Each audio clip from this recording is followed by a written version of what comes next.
Hi guys! Magandang hapon again guys. Ito po yung pangalawang ating kakakausapin guys. Siya po ay si Sally. Kapitbahay po namin siya sa probinsya po sa Negros Occidental.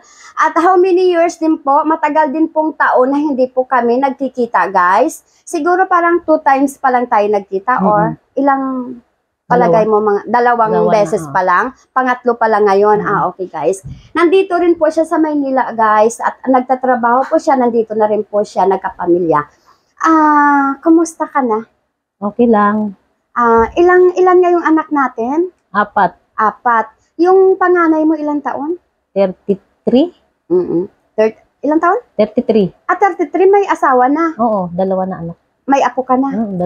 May apo ka na 2. Saan nga kayo nakatira dito sa Bulacan? Sunlight.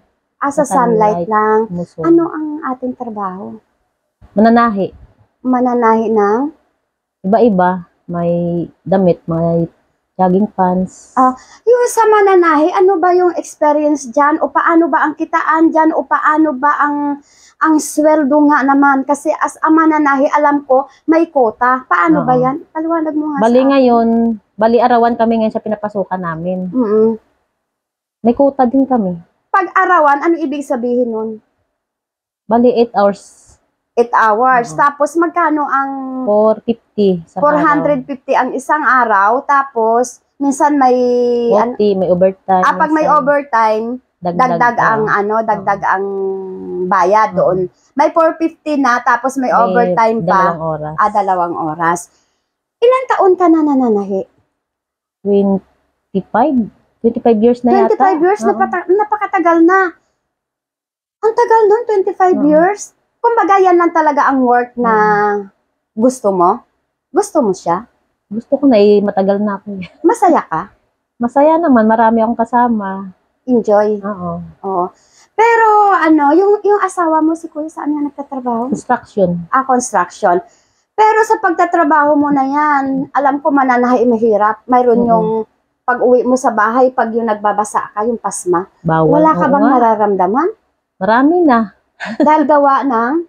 Sa pagod, tapos hindi maiwasan magbasa kapag uwi. Minsan umuulan. Mahirap ba ang buhay? Okay lang. Basta magtrabaho lang na magtrabaho. Oo. Masaya ba kayo sa pamilya mo?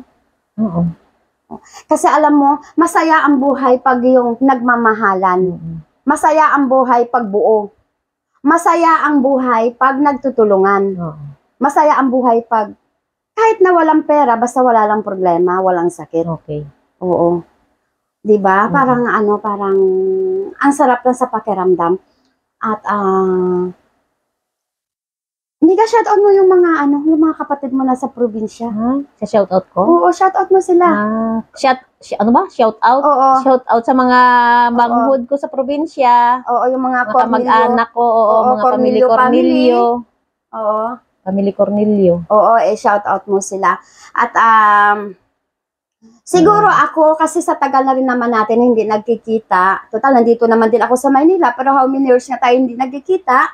At salamat din naman kasi kahit papaano, nagkikita na rin naman tayo ng magkakapitbahay. Nakakapunta din kayo dito sa bahay.